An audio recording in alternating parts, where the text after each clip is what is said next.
Assalamualaikum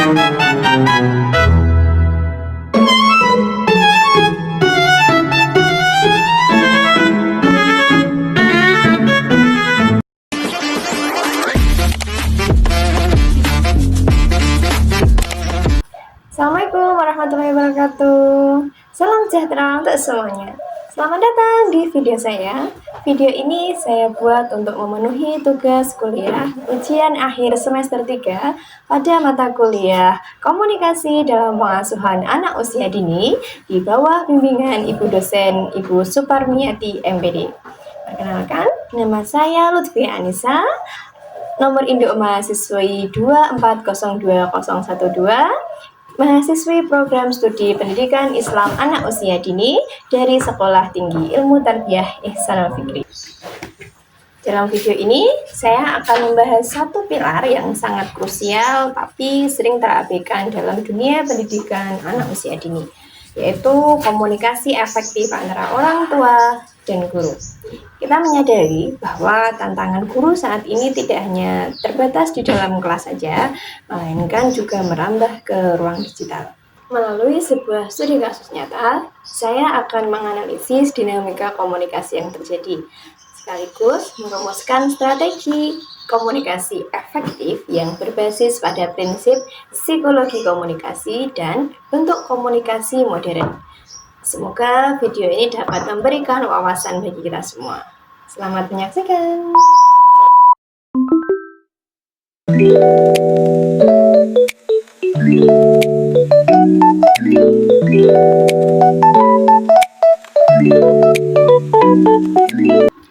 Ya, langsung saja kita bedah studi kasus pada video ini.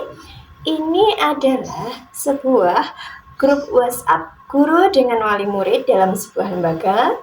Ini ada wali murid yang mengirimkan kepada ibu guru mengatakan bahwa selamat pagi ibu guru, pagi ini si kecil rewel, dia menangis terus dan tidak mau berangkat sekolah. Katanya dia takut. Saya jadi khawatir, apa di kelas ada masalah ya ibu guru? Mohon bantuannya. Terlihat bahwa balasan guru mengatakan, oh gitu ya bu. Ya sudah, nanti kita bujuk saja. Sekilas jawaban guru tersebut terlihat biasa saja. Namun, jika kita melihat dari sudut pandang profesionalisme guru PAUD, respon singkat ini mengandung permasalahan komunikasi yang cukup serius. Nah, mari kita analisis lebih dalam. Okay, let's go.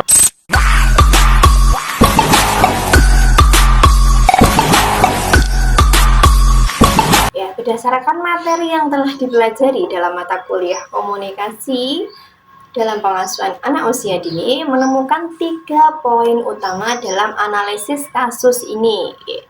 Pertama adalah perspektif psikologi komunikasi, yaitu adalah kebutuhan akan konfirmasi diri. Jadi, dalam psikologi komunikasi itu terdapat konsep yang bernama interpersonal confirmation. Artinya adalah setiap orang yang berkomunikasi itu tidak hanya ingin pesannya itu tersampaikan, tetapi juga ingin ekstensinya itu diakui.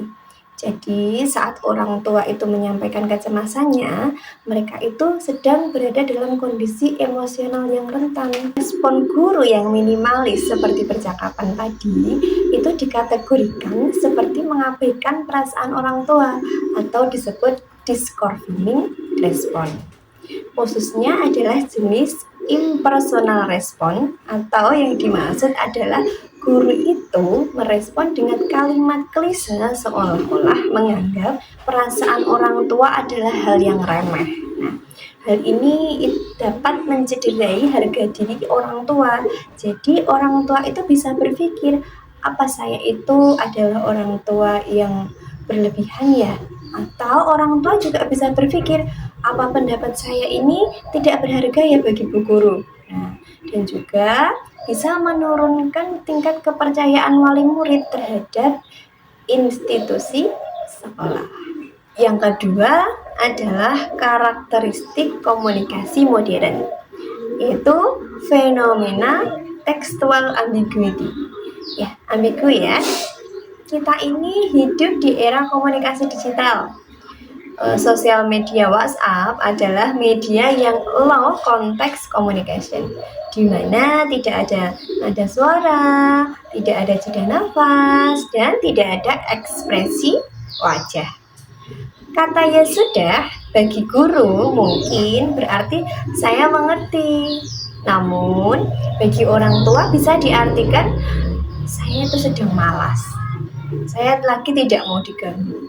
Hal ini disebut juga adalah hambatan semantik digital, yaitu adalah kurangnya penggunaan elemen pendukung seperti ada emoji atau kalimat penjelas yang membuat pesan tersebut itu kehilangan unsur empati dan terasa sangat dingin. Nah, itu dingin secara emosional. Yang ketiga adalah hambatan sosio-psikologis dalam komunikasi. Terdapat hambatan berupa perbedaan kepentingan antara orang tua dan guru.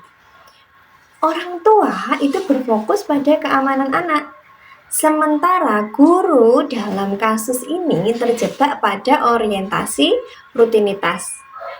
Jadi, ketidaksinkronan menyebabkan komunikasi ini menjadi tidak efektif karena tidak ada kesamaan makna.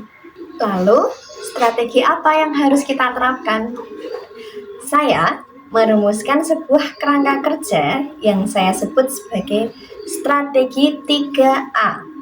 A yang pertama adalah acknowledge, assure, dan action. Mari kita jabarkan satu persatu.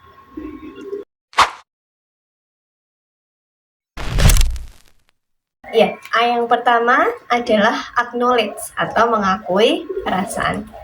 Langkah pertama seorang guru adalah memvalidasi emosi orang tua.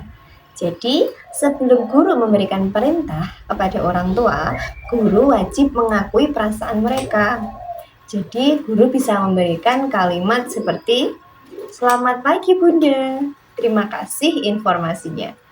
Saya sangat memahami rasa khawatir Bunda melihat si kecil yang masih kesulitan untuk berangkat sekolah pagi ini."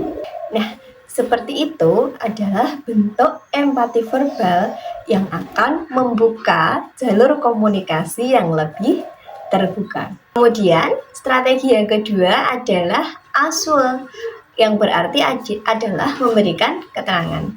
Setelah kita sebagai guru mengakui perasaan orang tua, kita bisa memberikan jaminan atau ketenangan. Nah, di sini kita menggunakan prinsip kesopanan dan kejelasan. Kita juga bisa menambahkan kalimat, "Bunda jangan khawatir ya. Hal ini wajar terjadi dalam proses adaptasi. Kami sebagai guru di sini siap membantu si kecil untuk merasa nyaman kembali di kelas." Kemudian A yang ketiga adalah action, yang berarti kita memberikan solusi nyata. Komunikasi efektif tidak berhenti di kata-kata saja, tapi pada tindakan. Jadi kita bisa memberikan solusi konkret agar orang tua merasa dia tidak berjuang sendirian. Jadi kita bisa menambahkan kata-kata begini, "Bunda, saran saya, Bunda tetap dampingi sampai di depan kelas dengan tenang.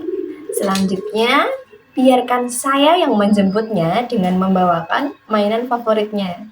Nanti setiap 30 menit akan saya kirimkan dokumentasi kepada Bunda agar Bunda tenang di rumah." Selanjutnya, kita juga bisa mengoptimalisasi media digital.